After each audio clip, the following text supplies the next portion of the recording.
हम सभी इस वीडियो में अपनी 10वीं क्लास की मैथमेटिक्स का जो पहला चैप्टर हम लोग पढ़ रहे हैं वास्तविक संख्याएं। आज इस चैप्टर का तीसरा वीडियो होने वाला है। ठीक है, तो आपको मैं बता दूं कि अभी आपको मैं शुरुआत करता हूं इस वीडियो में अपवर्त्य और अपवर्तक के विषय में। ठीक है, अपवर्त्य और अपवर्तक दोनों में डिफरेंट होता है। ठीक है, अपवर्त्य का मतलब होता है गुणज और अपवर्तक का मतलब होता है गुणनखंड। अभी आपको थोड़ी देर में ये दोनों में क्या डिफरेंट है ये आपको समझ में आ जाएगा। ठीक है, तो अपवर्त्य मतलब क्या मैंने बोला, गुणज होता है, और अपवर्तक मतलब होता है गुणनखंड होता है। ठीक है, जैसे मैं कह दूं कि 2 का अपवर्त्य बताइए तो आपको 2 का पहाड़ा स्टार्ट कर देना है। ठीक है, 3 का अपवर्तक बताइए तो 3 का टेबल स्टार्ट कर देना है। ठीक है ना, और मैं अगर ऐसे पूछता हूं सारे बच्चों से कि आप 7 के प्रथम 4 अपवर्त्य लिखिए तो 7 के पहाड़ा 4 बार पढ़ दीजिए। 7 7 दूना 14, 70 के 21, 7 चौक 28। तो अपवर्त्य का मतलब आपने समझ लिया होगा कि अपवर्त्य क्या चीज होती है। ठीक है ना, अपवर्त्य में आपको पहाड़ा पढ़ देना है। ठीक है, लेकिन अपवर्तक दूसरा चीज कहता है। अपवर्तक का मतलब होता है गुणनखंड। ठीक है, जैसे मैं कह दूं कि 6 का अपवर्तक बताइए तो 6 कौन कौन से अंक से विभाजित हो रहा है ये हमें देखना है। जैसे 6 1 से कट जाएगा, 2 से, 3 से और 6 से, तो ये अपवर्तक का मतलब होता है। तो दोनों में आपने डिफरेंट समझ गया होंगे कि अपवर्त्य में और अपवर्तक में क्या अंतर होती है। ठीक है, अपवर्त्य ही गुणज है और अपवर्तक ही गुणनखंड है। ये आपने सारे बच्चे समझ लिया है। अगर मैं कह दूं कि हमें 10 का अपवर्तक बताना है तो आपको 10 का टेबल नहीं पढ़ना है। 10 का अपवर्तक बताने का मतलब है कि 10 कौन कौन अंक से विभाजित हो रहा है। ठीक है, जैसे 10 1 से कट जाएगा, 2 से, 5 से और 10 ले, ये इस अपवर्तक का और गुणनखंड का मतलब होता है। ठीक है, तो ये दोनों चीज एक ही है और ये दोनों एक है। ठीक है, तो अपवर्त्य में अपवर्तक में अंतर आपने समझा, गुणज में गुणनखंड में अंतर आपने समझा। ठीक है, अब हम आगे बढ़ने वाले हैं।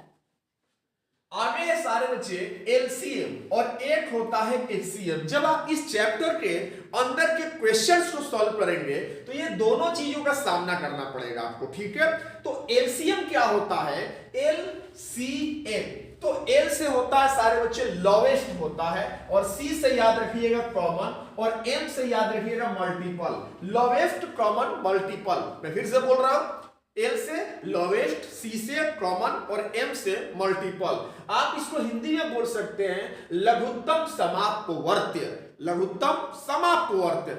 अक्सर मैंने कई सारे बच्चों से पूछा है कि लसा का पूरा नाम आप बताइए, तो वे लोग बोल देते हैं लघुत्तम समापवर्तक, जो कि बिल्कुल गलत है। लसा का पूरा नाम होता है लघुत्तम समापवर्त्य। यहां समापवर्त्य बोलना है आपको। ठीक है, और इसी को अधिकतर बच्चे क्या करते हैं, शॉर्टकट में लसा लिख देते हैं, इस तरह से लिखते हैं लसा। ठीक है, लेकिन जब पूरी नाम पूछ दी जाती है लसा की तो वो फेल हो जाते हैं। ठीक है, तो आपको ध्यान देना है कि लसा का पूरा नाम लघुत्तम समापवर्त्य बताना है। ठीक है, अब आते हैं एचसीएफ यानी कि मसा। तो एचसीएफ का पूरा नाम क्या होता है, एच से हाईएस्ट, एच से क्या बोलिएगा हाईएस्ट, और सी से क्या बोलना है कॉमन, और एफ से फैक्टर, हाईएस्ट कॉमन फैक्टर, जिसे हम कहेंगे महत्तम समापवर्तक। क्या बोलेंगे, महत्तम समापवर्तक बोलेंगे। ठीक है, अब उसके बाद सारे बच्चे ये है, इसी को हम लोग शॉर्टकट में क्या लिखेंगे, मसा। क्या लिखेंगे, मसा लिख देंगे। तो हम लोग लसा और मसा आज इस वीडियो में सीखेंगे कैसे लसा बनाते हैं और कैसे मसा बनाते हैं। ठीक है, जैसे आइए शुरुआत करते हैं। यहां से कहता है कि भाग विधि से लसा निकालिए। कौन सी विधि से, भाग विधि से लसा निकालिए। ठीक है, जैसे मान लीजिए कह दिया गया कि 12 और 15 का लसा भाग विधि से निकालिए, तो आप बचपन में ऐसे पढ़ते हैं, इस तरह की विधि से आप जो बनाते हैं यही आपकी भाग विधि है। कौन सी विधि है, भाग विधि है। ठीक है, जैसे अगर आप इसका लसा निकालेंगे तो सीधी सी बात है 3 से ले जाएंगे, 3 चौके 12, 3 पांचे 15, तो फिर यहाँ 3 गुने 4 गुने 5 कर देते हैं, 3 चौके 12, 5 60, तो आप फटाक से बता देते हैं कि इसका लसा कितना आएगा, 60 आएगा। ठीक है, लेकिन जब कहता है कि भाग विधि से मसा निकालिए सारे बच्चे, तो आप मसा ऐसे निकालते हैं ऐसे ही निकालते हैं ना सारे बच्चे। भाग विधि से मसा ऐसे निकालते हैं, लसा ऐसे निकालते हैं। ठीक है, और ये आपने सीखा है, मुझे 100% पता है। ठीक है, लेकिन सारे बच्चे देखिएगा और भी विधियां हैं। जैसे देखिए 12 एक कम 12 ले जाइएगा, 5 में से 2 घटाइएगा 3 हो गया। ठीक है, फिर आपने जो शेष आया इस 3 को ऐसे घेर देते हैं और फिर यहां पर 12 भाजक को उतार देते हैं। 3 चौके 12 हो गया, तो हमारा यहाँ अंतिम भाजक 3 हो गया, तो यहां हमारा मसा हो जाएगा 3। कितना हो जाएगा, मसा 3 हो जाएगा। तो आपने लसा जो बनाया और मसा जो बनाया, इस विधि को बोलते हैं भाग विधि। क्या बोलते हैं, भाग विधि। ठीक है, अब आइए यहां पर सारे बच्चे, यहां पर कह रहा है अभाज्य गुणनखंड विधि से लसा निकालिए, अभाज्य गुणनखंड विधि से मसा निकालिए। तो अब हमने अभाज्य गुणनखंड विधि से लसा भी निकालना है और मसा भी निकालना है। जैसे मान लीजिए 12 है और यहाँ 15 है, इस अभाज्य गुणनखंड विधि से हमको निकालनी है। ठीक है, तो 12 का अभाज्य गुणनखंड करते हैं सारे बच्चे। 2 छके 12, 2 3 आई 6, 3 एकम 3। तो 12 के लिए लिख देंगे 2 गुने 2 गुने 3, ऐसे लिख सकते हैं, क्योंकि 2 दूना 4, 4 3 आई 12। यही अभाज्य गुणनखंड है, ऐसे ही किया जाता है। फिर 15 है, 15 के लिए लिखेंगे 3 5 15, 5 एकम 5। तो 15 के लिए लिख देंगे 3 गुने 5। तो मुझे पूरा भरोसा है सारे बच्चों से कि आप लोग ये छोटी सी बात मेरी समझ रहे होंगे, है ना, कि अभाज्य गुणनखंड विधि से कैसे निकालना है। तो अब 12 का भी मैंने अभाज्य गुणनखंड कर दिया और 15 का भी मैंने अभाज्य गुणनखंड कर दिया। ठीक है ना, अब हमें यहां पर लसा निकालना है। क्या निकालना है, लसा निकालना है। तो इसमें यह देखना है कि दोनों के अभाज्य गुणनखंड में कौन कौन सी संख्याएं मिल रही हैं। ठीक है, तो आपने देखा यहां पर सारे बच्चे कि यहां 3 है और यहां भी 3 है, दोनों में 3 मिल रही है, तो 3 को हम एक उतार देते हैं। और कोई संख्या इसमें नहीं मिल रही है सारे बच्चे, तो हम क्या करेंगे, लसा के लिए जो संख्याएं नहीं मिल रही है उन सारी संख्याओं को भी यहां पर लिख देंगे। जैसे 2 नहीं मिला है, तो हम यहां पर 2 लिख देंगे। 1 5 नहीं मिला है, तो 1 5 लिख देंगे। तो इस तरह से करना क्या है कि जो मिल गया है वो भी लिखेंगे और जो नहीं मिला है वह भी लिखेंगे। ठीक है, तो 3 दूना के 6, 6 दूना के 12, अब 12 5 60। तो आपने देखा कि लसा भाग विधि से भी निकाला था तो भी उसमें 60 ही आया है, और इस विधि से अभाज्य गुणनखंड विधि से भी आपने निकाला तो भी 60 ही आया। ठीक है, अब हम अभाज्य गुणनखंड विधि से मसा की बात करते हैं। तो 12 15 का अगर मसा निकालना है तो 12 के लिए आपने क्या लिखा है, 2 दूना 4, 4 3 आई 12। तो आप लिखेंगे 2 दूना के 4, 4 3 आई 12। और 15 के लिए क्या लिखा है, 3 गुने 5। तो यहां पर सारे बच्चे आपको मसा निकालनी है, तो इसमें यह देखना है मसा के लिए कि दोनों में कौन कॉमन है, उभयनिष्ठ कौन गुणनखंड है ना। तो आपने देखा कि दोनों में 3 मिल रहा है, दोनों में क्या मिल रहा है, 3 मिल रहा है। तो जो मौसा कहता है कि जो कॉमन दोनों में होगा वही आपका मौसा होगा, लेकिन लौसा के लिए जो कॉमन हो रहा है वो भी होगा और जो बच रहा है उन सबको भी लिखना होगा आप लोगों को। ठीक है, तो इस तरह से लौसा के लिए ये काम करना है और मौसा के लिए बस ये 3 मिल गया तो 3 ही रहने देना है। अगर 2 मिल जाता इन दोनों में ऊपर नीचे तो 2 भी हो जाता, 3 गुणे 2, 3 दूना के 6 हो जाता। ठीक है, तो यहां पर मौसा आपने देखा 3 हुआ और लौसा आपने देखा 60 हुआ। मैंने पीछे जो स्लाइड में मैंने बनाया है लौसा इसमें भाग विधि से भी बनाया है तो 60 आया है, और भाग विधि से मौसा बनाया है तो 3 आया है। और यहां पर आपने देखा कि अभाज्य गुणनखंड विधि से भी अगर लौसा निकाला है तो इसमें भी 60 आया है और मौसा इसमें भी 3 आया है। तो मुझे उम्मीद है कि इसमें कोई आप लोगों को दिक्कत नहीं हो रही होगी। ठीक है, अब हम आगे मिलते हैं। आगे क्या है, करेंट अपवर्त्य विधि से लौसा निकालिए। ठीक है, तो 12 का निकालना है और 15 का निकालना है लसा भी, और अपवर्तक विधि से 12 और 15 का भी लसा मौसा निकालेंगे। ठीक है, तो यहां पर 12 लिखा हुआ है और यहां 15, तो अपवर्त का मतलब मैंने क्या बोला था, अपवर्त का मतलब होता है पहाड़ा पढ़ देना है।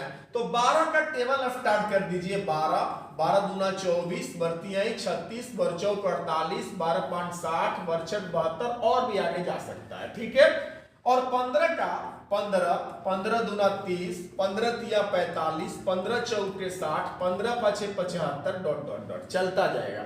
अब इसमें सारे बच्चे आपको लौसा देखना है, तो इसमें यह देखना है कि लौसा में लघुत्तम सबसे छोटी संख्या कौन सी इसमें मिल रही है। ठीक है, तो इसमें सबसे छोटी संख्या क्या 15 मिल रहा है क्या? नहीं है। 30 मिल रहा है क्या? नहीं मिल रहा है। 45 दोनों में मिल रहा है क्या? नहीं मिल रहा है। 60 दोनों में मिल रहा है क्या? बिल्कुल दोनों में क्या मिल रहा है? 60 मिल रहा है। और भी आप इसको आगे बढ़ाएंगे तो और भी कोई संख्या मिलेगी, लेकिन आपको जो छोटी जो पहले मिल गया वही आपका लौसा होगा। तो इसमें लौसा सारे बच्चे को इतना हो जाएगा 60। देखिए अपवर्त विधि से भी आपने बनाया तो 60 ही आया। अब हम अपवर्तक विधि से मौसा निकालेंगे तो 12 का और किसका 15 का निकालना है। तो अपवर्तक का मतलब मैंने क्या बोला था? अपवर्तक का मतलब बोला था गुणनखंड होता है। तो आप 12 का गुणनखंड निकालिए तो 12 1 से कटेगा, 2 से कटेगा, 3 से, 4 से, 6 से और 12 से विभाजित होती है। और 15 की बात करते हैं तो 15 1 से, 3 से, 5 से और 15 से विभाजित होती है। तो अब हमें इसमें यह देखना है कि मौसा हमको निकालना है। मौसा यानी महत्तम, यानी सबसे जो बड़ी संख्या मिल रही होगी वही हमारा मौसा होगा। मिलने को तो 1 भी मिल रहा है सारे बच्चे, मिलने को तो 3 भी मिल रहा है, और यहां पर आगे जाएंगे तो और कोई नहीं। तो अब यहां पर देखते हैं कि हमारा मौसा 1 होगा कि 3 होगा। तो हम कहेंगे कि मौसा का आप बोलते हैं तो महत्तम होता है, यानी सबसे बड़ी। तो इसमें सबसे बड़ी संख्या 3 है, इसलिए सारे बच्चे इसका मौसा जो हो जाएगा 3 हो जाएगा, 1 नहीं होगा। ठीक है, तो आपने देखा कि अपवर्त विधि से लौसा और अपवर्तक विधि से मौसा कैसे निकला, और तीनों विधियों में 12-15 का लौसा 60 ही आ रहा है, और तीनों विधियों में 12-15 का मौसा 3 ही आ रहा है। ठीक है, अब हम आगे देखते हैं। तो एक चीज आपको सारे बच्चे बता रहा हूं कि एक सूत्र है कि भाज्य बराबर भाजक गुणे भागफल प्लस शेषफल। तो ये सूत्र आप लोग को ये जानना पड़ेगा इस चैप्टर में कि भाज्य बराबर होता है भाजक गुणे भागफल प्लस शेषफल। जैसे मैं सारे बच्चों से कहूं कि 3 से 17 में भाग देते हैं आप, तो 3 5 15 और शेष आता है 2। तो जब मैं आपसे पूछूं कि इसमें कौन भाज्य है, कौन भाजक है, कौन भागफल है, कौन शेषफल है, तो मुझे उम्मीद है कि ये सारे बच्चे पहले से जानते होंगे। ये जो 2 आया है सारे बच्चे, इसे हम शेषफल बोलते हैं। क्या बोलते हैं? शेषफल। और यहां वाला जो 5 आया है इसे हम भागफल बोलते हैं। क्या बोलते हैं? भागफल। और हम बात करते हैं जिस अंक से भाग देते हैं उसे हम भाजक कहते हैं। क्या कहते हैं? भाजक।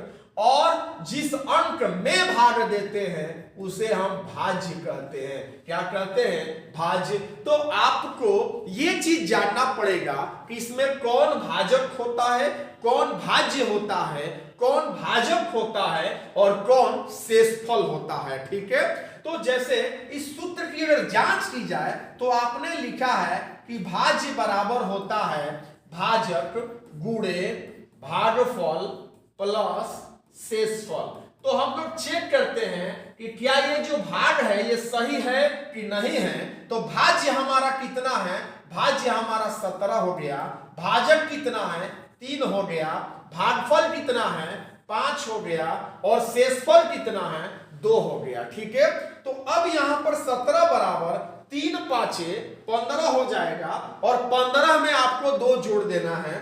15 दू 17। तो हमने देखा कि LHS और RHS में दोनों तरफ दोनों साइड 17 17 ही आ रहा है। इसका मतलब है कि हमारा ये भाग जो है वो बिल्कुल सही है। तो आपको ये फॉर्मूला याद रखना पड़ेगा कि भाज्य बराबर भाजक गुणे भागफल प्लस शेषफल होता है। फिर से मैं बोल रहा हूं, भाज्य बराबर भाजक गुणे भागफल प्लस शेषफल होता है। ठीक है, ये सारे बच्चों को जानना होगा। अगर मैं कहता हूं सारे बच्चे से, एक यूक्लिड नाम के आपके किताब में एक गणितज्ञ हैं, यूक्लिड नाम के गणितज्ञ हैं जो कि एक यूनान के रहने वाले हैं। तो हम लोग कह सकते हैं यूनानी गणितज्ञ हैं ये, है ना। और इन्हें फादर ऑफ जियोमेट्री कहा जाता है। फादर ऑफ जियोमेट्री कहा जाता है, मतलब ज्यामिति के पिता कहा जाता है। इन्होंने एक पुस्तक लिखा है सारे बच्चे, उस पुस्तक का नाम है द एलिमेंट्स। क्या नाम है? The elements. जो सीधी भाग देते हैं b से, तो सीधी सी बात है कि भागफल भी आएगा और शेषफल भी आएगा। तो भागफल के लिए q लिख देते हैं और शेषफल के लिए r लिख देते हैं। ठीक है, तो मैं यहां पर अगर दे दूं कि a में भाग दिया किससे, b से भाग दे रहा हूं। ठीक है सारे बच्चे, a में किससे भाग दे रहा हूं, b से भाग दे रहा हूं। भागफल में क्या लिख दिया, q लिख दिया, और शेषफल में क्या लिख दिया, r लिख दिया। अगर मैं सारे बच्चों से पूछूं इसमें भाज्य कौन है, तो सारे बच्चे बोलेंगे कि इसमें जो भाज्य है ये है, ए को भाज्य कहेंगे। अगर मैं पूछूं कि इसमें भाजक किसे कहेंगे, तो सीधी सी बात है इसमें भाजक बी को कहेंगे। ठीक है, और मैं पूछूं इसमें भागफल किसे कहेंगे, तो भागफल हम क्यू को कहेंगे। ये हमारा हो जाएगा भागफल। ठीक है, और इसमें शेषफल किसे कहेंगे, तो शेषफल आर को कहेंगे, शेषफल आर को कहेंगे, रिमाइंडर जिसे कहेंगे। ठीक है, तो ए में भाग दिया बी से तो क्यू आया, और भागफल में क्यू आया और शेषफल में आर आया। तो हम लोग इस सूत्र से अगर लिखते हैं भाज्य बराबर भाजक गुणे भागफल प्लस क्या लिखते हैं, शेषफल। भाज्य बराबर भाजक गुणे भागफल प्लस शेषफल। तो भाज्य में हमारा a हो जाएगा और भाजक में हमारा b हो जाएगा, भागफल में हमारा q हो जाएगा और शेषफल में हमारा r हो जाएगा। तो हम लोग इसे इस तरह से लिख सकते हैं, a बराबर bq प्लस r। क्या लिख सकते हैं सारे बच्चे, a बराबर bq प्लस r। मैं फिर से बोल रहा हूं, a बराबर bq प्लस r। तो यूक्लिड ने अपने एक प्रमेय दिया है, तो जिसे हम यहां पर लिख देते हैं। सारे बच्चे समझिएगा, यूक्लिड की प्रमेयिका, यूक्लिड की प्रमेयिका। तो यूक्लिड की प्रमेयिका की बात करते हैं, तो ये प्रमेयिका कहती है कि a बराबर bq प्लस r। क्या कहती है सारे बच्चे, a बराबर bq प्लस r। मैं फिर से बोल रहा हूं, यूक्लिड की प्रमेयिका क्या कहती है, a बराबर bq प्लस r। ठीक है, a बराबर bq प्लस r। हिंदी में बात करें तो भाज्य बराबर भाजक गुणे भागफल प्लस शेषफल। जहां पर ये भी बात सारे बच्चों को समझनी होगी, जो r होती है, r का मतलब शेषफल जो होता है वो 0 से क्या हो सकता है, बड़ा हो सकता है। क्या शेषफल हमारा 0 से बड़ा नहीं हो सकता क्या?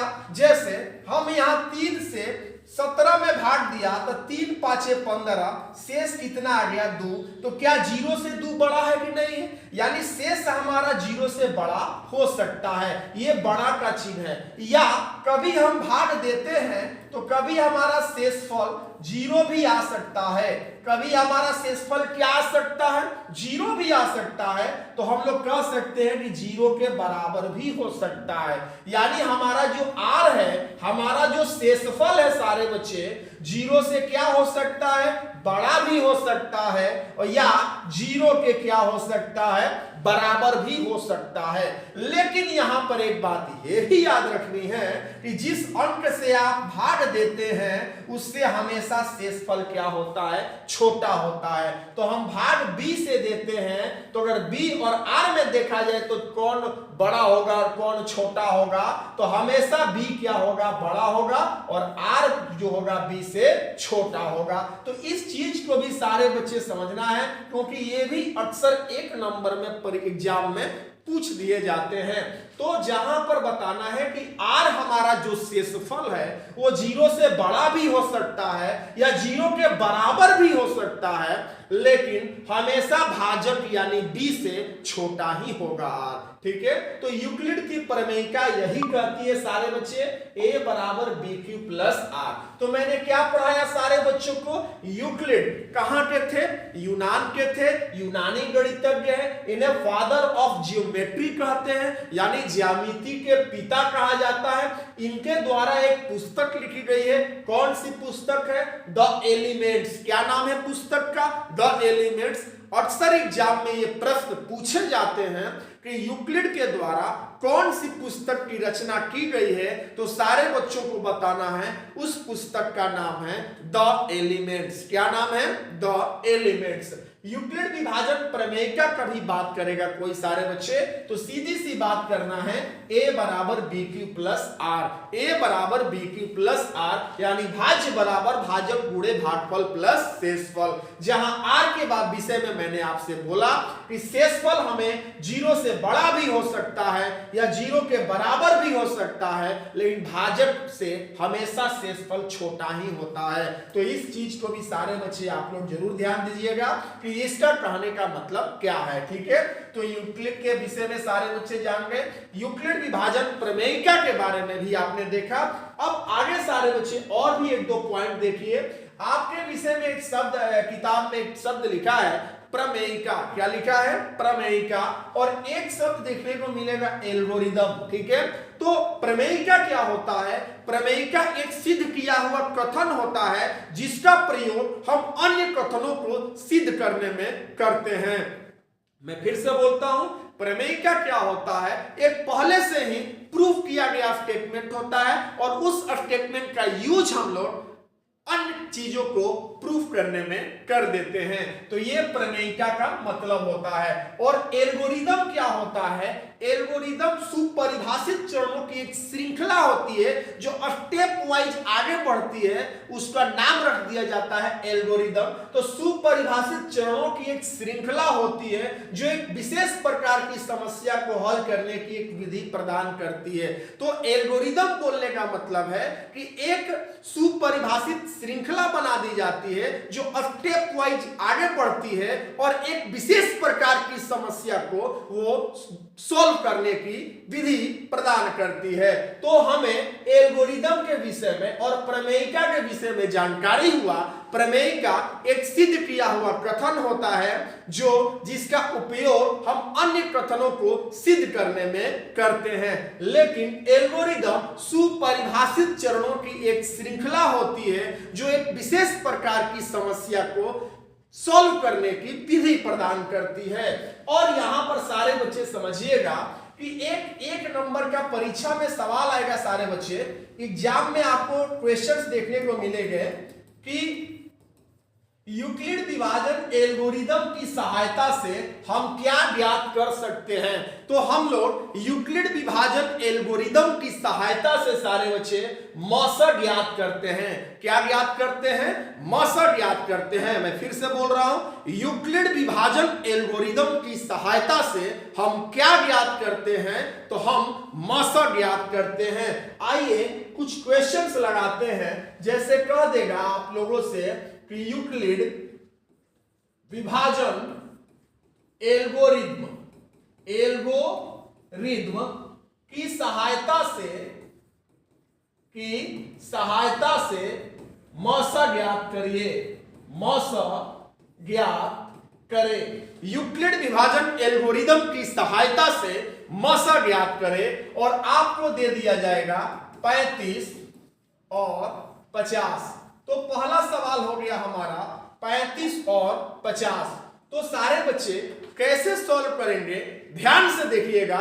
एक सवाल समझने का मतलब है हजारों सवाल आप बना सकते हैं, ठीक है। तो हम लोग क्या करेंगे, 35 से भाग देंगे 50 में। पहले आपको भाग विधि से बना लेना है। 35 से कम 35, 10 में से 5 घटा 5, 4 में से 3 घटा 1, 15 हो गया। फिर 15 को ऐसे घेर देंगे, यहां पर 35 लिखेंगे। फिर आगे बढ़ेंगे सारे बच्चे, फिर हम लोग आगे बढ़ेंगे, ठीक है। तो 15 दूना के 30 यहां पर हो जाएगा, शेष कितना हो गया 5, ठीक है। फिर हम आगे की तरफ बढ़ेंगे सारे बच्चे, 5 को घेर देंगे, यहां 15 लिखेंगे, 5 आई 15। तो हम देखते हैं कि यहां पर अंतिम भाजक 5 है, तो हमारा मौसा बराबर हो जाएगा 5। मौसा कितना हो जाएगा 5 हो जाएगा। कितना हो जाएगा मौसा 5 हो जाएगा, ठीक है ना। अब हम इसी चीज को थोड़ा सा एक नए अंदाज में लिख देंगे। तो मैंने आपको पढ़ाया था यूक्लिड विभाजन प्रमेय का a बराबर BQ प्लस R, है ना।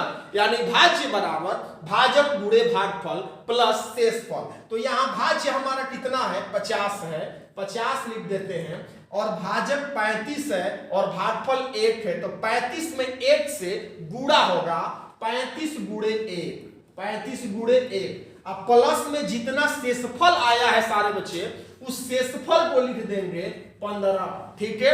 फिर अब हम रेड वाले में चले जाएंगे, इसमें हम करेंगे तो भाज्य हमारा 35 है, 35 लिखेंगे और भाजक गुणे भागफल यानी 15 में 2 से क्या करेंगे गुना करेंगे, तो 15 गुणे 2 अब प्लस शेषफल कितना आएगा 5 आएगा, तो यहां 5 लिख देंगे, ठीक है।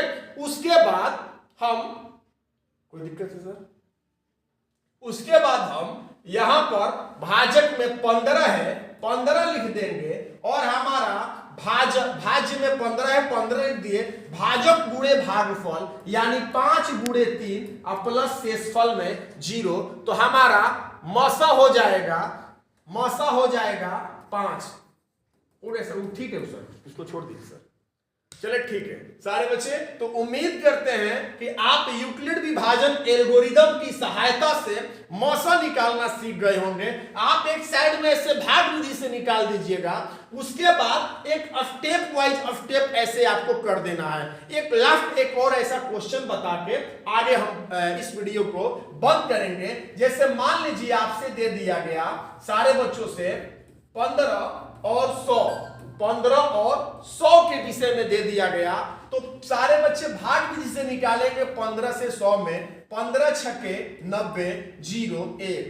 अब आप यहां क्या करेंगे कि 10 को ऐसे घेर देंगे, यहां 15 उतार देंगे, 10 एकम 10, यहां 5 हो जाएगा। फिर सारे बच्चे आप क्या करेंगे 5 को ऐसे घेर देंगे, यहां 10 लिखेंगे, 5 दूना के 10। तो यहां पर हमारा जो मौसा आएगा कितना आएगा 5 आएगा। लेकिन अब इस चीज को आप ऐसे लिखेंगे a बराबर BQ प्लस R, यानी भाज्य बराबर भाजक गुणे भागफल प्लस में शेषफल। तो आप यहां पर देखिए कि यहां पर आपका जो भाज्य है 100 है, 100 बराबर भाजक आपका 15 है, भागफल आपका 6 है, तो 15 गुणे 6 प्लस 10 लिखेंगे आप। तो यहां पर लिखेंगे 15 गुणे 6 प्लस में 10।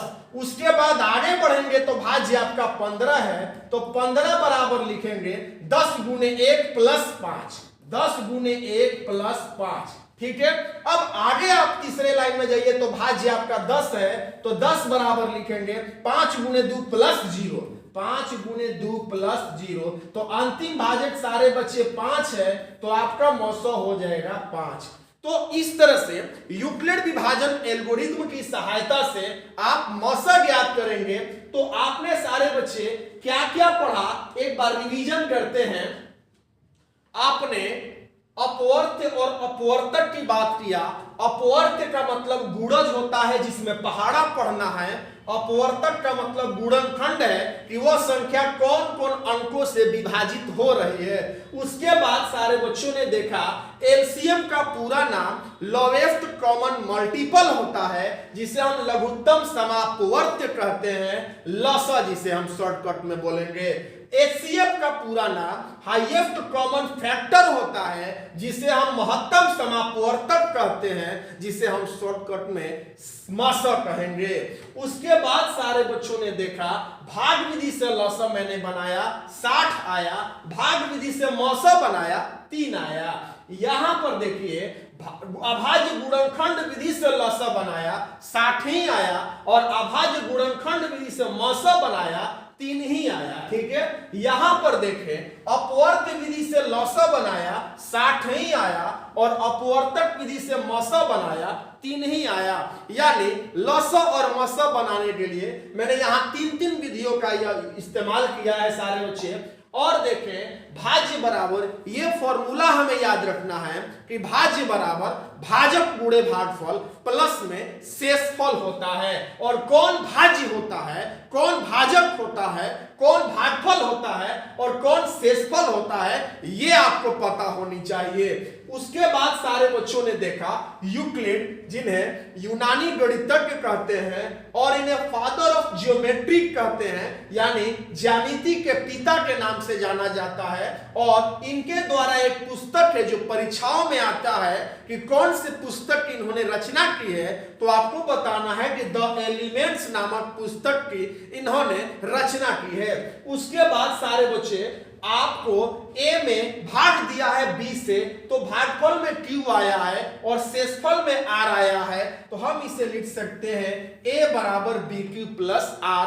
कैसे लिख सकते हैं ये सारे बच्चे आपने समझा। यहां पर आगे क्या है कि यूक्लिड की प्रमेयिका कहती है कि A बराबर BQ प्लस R, जहां पर मैंने बोला कि जो R है, जो हमारा शेषफल है, वो 0 के बराबर भी हो सकता है और 0 से बड़ा भी हो सकता है, लेकिन जिस अंक से भाग देते हैं B से, उससे हमेशा R छोटा ही होगा। इस बात को सारे बच्चे समझिएगा। आगे ये सारे बच्चे मैंने आपको बता दिया है। चलिए, तो यूक्लिड विभाजन एल्गोरिदम की सहायता से कैसे मौसम ज्ञात करते हैं, ये आप सारे बच्चे जरूर ध्यान देंगे। आज का वीडियो यहीं तक। बहुत बहुत धन्यवाद सारे बच्चों को।